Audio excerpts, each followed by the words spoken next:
Today's the first full day for me in the Bob Marshall Wilderness. Saw a few signs of bear, wolf, even. The trail's pretty decent. No complaints. Nothing really happened, thankfully. I don't mind having a boring hike at all. I'm boiling some water for coffee right now. Hit the trail for a few more miles and make my camp. I got on the Continental Divide Trail when I finished the Pacific Northwest Trail back in Glacier National Park.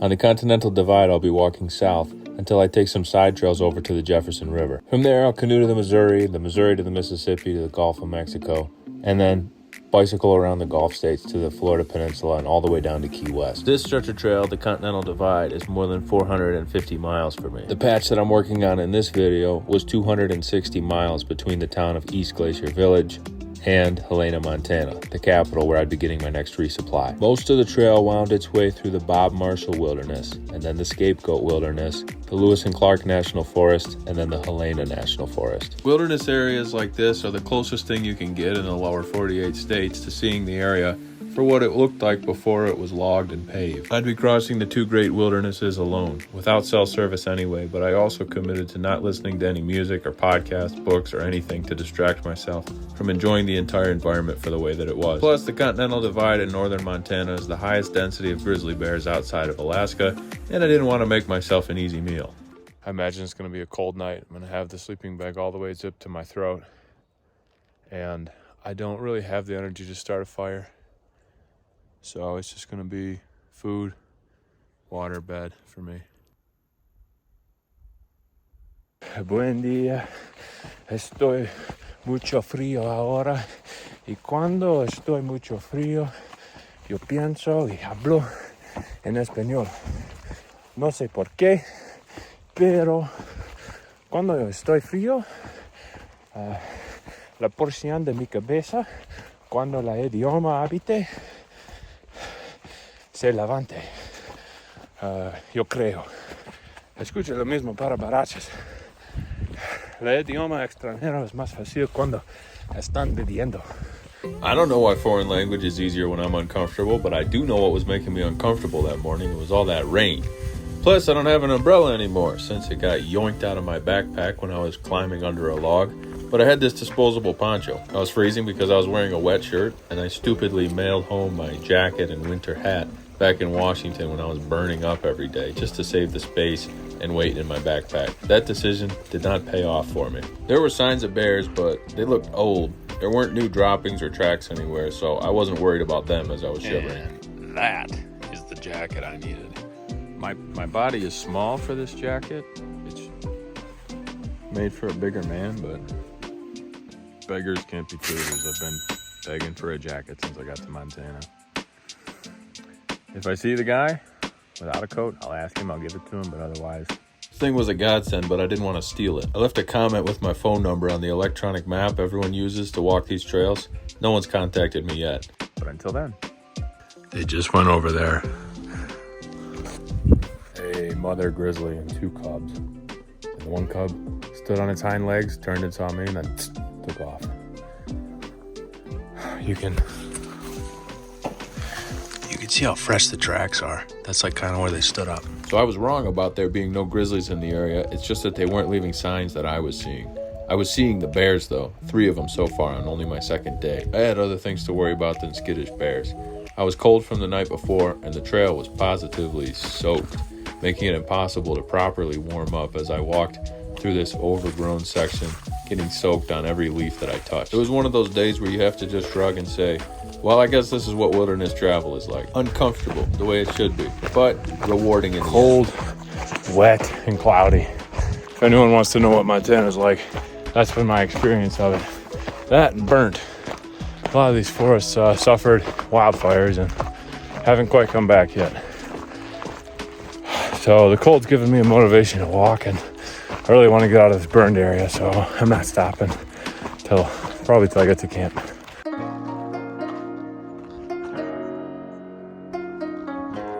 The Chinese Wall, a 12-mile escarpment going all the way that-a-way.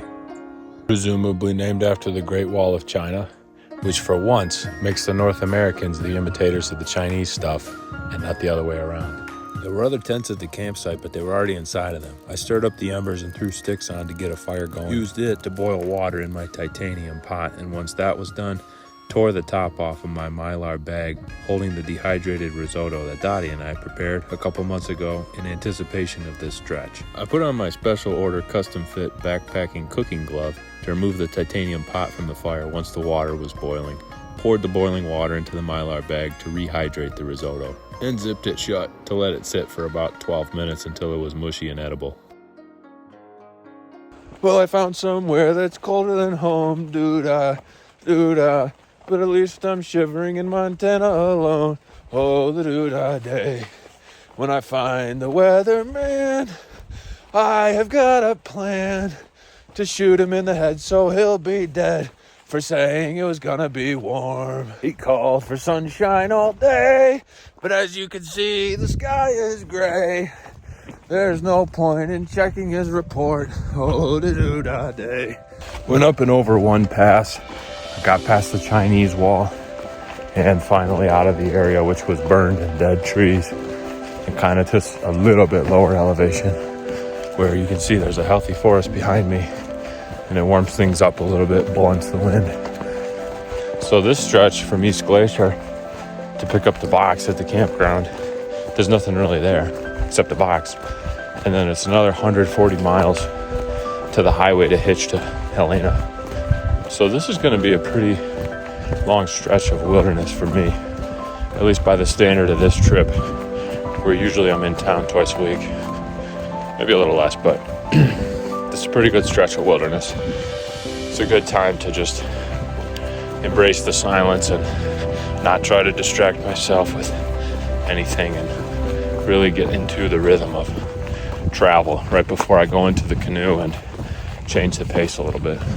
I'd really been leaning into it all day, walking as hard as I could, and soon I caught up with the Australians from back in Glacier Village, quizzing each other on random junk as we went to pass the time and then yielding the trail to pack mules and other riders. But they stopped just short of the 2-mile side trail to go to the Benchmark Wilderness Ranch that was holding onto my box for me. It would be the last box that I picked up for the rest of this hike, but there were no other facilities at the place. Just pick up the box, try and find a power outlet, and get out of there. They started kind of building a fire and getting their tent ready for the night, so I'm like, let me get out of here. It was hard to leave, you know, when you're in good company, but I need to charge my electronics and pick up my box and get moving. So I had to go, and I'll be at the campground in a minute here. Sitting on a post at the end of the road, so finders keepers, I guess. There was no one there. Leaving now, Benchmark Wilderness. How do you like the hat? Leaving the range. Electricity was $5 an hour, so I plugged in, paid him the $5, and whatever juice I got after an hour is it, because now I'm pretty much out here for the remaining 140-mile stretch to Helena. I have to be pretty conservative about my battery. And in the find of the week, I was throwing out my trash, and in the trash can there was the leftover maps from somebody who's going the trail north. So it's all the section of trail south of me that he just finished with, he chucked out the maps for, and I picked them up. So hopefully that means I can shut my phone down for as much of the day as possible and use those maps. So I'm cutting it now for the video, shutting down my phone and finding a place to camp. Straight Creek Pass, first one of the day. Finally got it done, and unfortunately all the forest behind me is like this, burned, sticks, fallen trees. But it's not raining, and the sun finally came out, and I got to use my sunscreen instead of my poncho. So how great is that? I'm not sure what happened here, but it must have been tragic. I mean, it's miles and miles and miles of burn scar. I would have been really upset to lose that streak of having rain every single day in Montana, but it doesn't disappoint. Keeping it alive. Sleeping bag, shirt, pack liner, sleeping mat, tent, rain pants, shirt, shorts, shoes, 2 pairs of socks. I'm drying everything out while I have a little bit of sun. It's mostly cloudy, but a little bit of sun. This stuff has just been wet for weeks, and I've not been anywhere with a dryer long enough to do anything about it. This is the reason that I'm cold at night. You see those spots where the daylight's coming through, where it looks orange? That's insulated. That has nothing because there's daylight coming through it. And this insulation, once it gets wet, the feathers all clump up in one spot, and the rest of this is just thin plastic. Sleeping in it is like wrapping yourself in just nylon fabric or a poncho or something. It's not actually insulated because of those gaps. And to fix that, you throw it in the dryer for a couple of hours with some tennis balls and it knocks it around. I don't have a dryer. I'm just gonna be cold because once it gets wet, you're cooked until you can find a dryer. I'll take it. Tough climbs, dry day, but it's not burned. But I might have spoken too soon. Now I'm in the burned out area. Fallen logs, no shade. But I'll be back up on the ridge soon. I'm walking on the Continental Divide here. When the rain falls, on my right, it goes to the Pacific Ocean, where I came from. On my left, it flows to the Mississippi River, where I'm going. The ground doesn't get any higher than this. This is the high point between east and west. You have to carry your own water, but the scenery is amazing up here. All day long, the trail follows an undulating route up and down the passes and high points on the Continental Divide. Being this high up and above tree line, I could see exactly where the trail came from and where it was going too. It's not like it makes climbing mountains any easier to know where you're going or where you came from. But you could see it, unlike areas that are forested. And obviously water goes to the lowest point. The creeks, rivers, even the springs are further down the mountain. So being up here on the ridge, I pretty much had to carry my water for the entire day. Although coming down one of the passes, the dips between mountains, there was a comment on the map saying that there'd be water if you followed the dry riverbed. Dry riverbed, a few puddles, water. Eating a quinoa burrito bowl with corn, Frito chips, and salt. Drinking a hot coffee, watching a live stream. After a very satisfying lunch, it was back up to the sunshine and breezes of the beautiful vistas on top of the ridge. Having something beautiful to look at has definitely eased the pain of going up, and feeling the burn in my legs as I carry all this water and food along these Rocky Mountains of Montana. Plus, I've been rewarding myself at the top by taking a break and enjoying the 360-degree panoramic view of all that's ahead of me and all that I've already crossed. On this particular mountain, I could see for miles and miles, and I was trying not to look south because that's everything I still have to cross.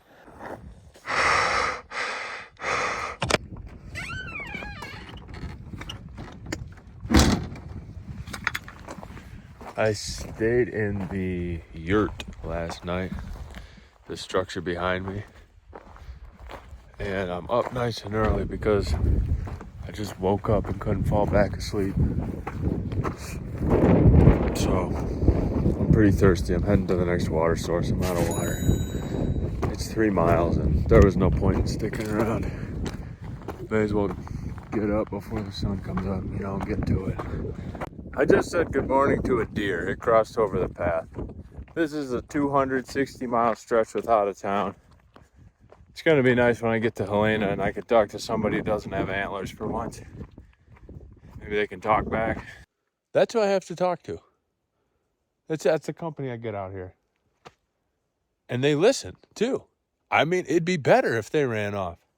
Isn't that true? You listen when I'm talking to you? And you hang around, you don't run away, you're not scared? I'm not one of you. Stop listening. Be scared. I loaded up at that first spring away from the hut, so I carried the rest of that water with me along the ridge, which was pretty substantial. I think about 13 miles to the next water source. And when I did finally get there, I saw that it was not much more than a puddle fed by a spring, and I carefully scooped it into my water bladder to filter it, but first putting it through a bug net that would catch all of the sediment, the bugs, sticks, dirt, rocks, that sort of thing, so it wouldn't clog up my filter. I ate my supper while the water filtered into the bottle. The memory of being thirsty was still pretty fresh from that morning, so I packed out more than I needed. Not making the same mistake as last night where I showed up to a really cool spot, that yurt, and I was like, whoa, I'm gonna stay here tonight. I only had 3/4 of a liter of water. Another deer. See all these deer? Anyway, I'm not making the same mistake as last night. I did get to a really cool spot. Didn't quite have enough water. Woke up pretty thirsty. and then was just kind of rationing it for the 3 miles until I could find myself a creek. Chugged a liter, filtered a liter, filled up a bladder with 2 more. 4 liters if you count the one I drank.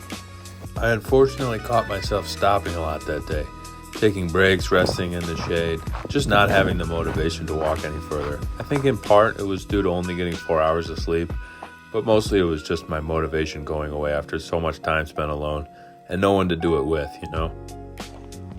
More than one person had told me about the Alpaca Ranch, a place along this dusty road, a little bit odd route, but worth stopping at. It's a hostel for cyclists, riding the Great Divide mountain bike route. They let hikers from the trails come in and stay the night as well. I was the first one there, so I had my pick of all these neat little cabins they have. It's a nice property. I have plans tomorrow to go into Helena, and this was a good chance to stop, edit, write, and no matter how fast I walk or how good of time I make, I cannot pick up my canoe before the 21st. That's the first day that it'll be available for sale. So there's really no point in rushing there and then spending a few days waiting for it to become available. It might sound odd, but I think I'm having a harder time sleeping under a roof where it's so quiet than outside where there's the noise of the bugs and the wind. This was my 5th night sleeping inside a structure since Dottie left the trail. I had 2 nights in East Glacier Village, 1 night in the yurt, 1 night in the Fiery Tower back on Mount Wham, and then here in the shed. With all these people around though, at least I finally got to talk to somebody without antlers. Next morning, I got up bright and early on the alpaca farm and went to the gate to get picked up by my brand new friend, Corey D. Mama Walker, the lady I stayed with back in Bellingham, put us in touch and said it's someone I definitely should meet when I was in the Helena area. She gave me a ride into town, and we had a bunch of errands to run before I could go to the library and start doing my research.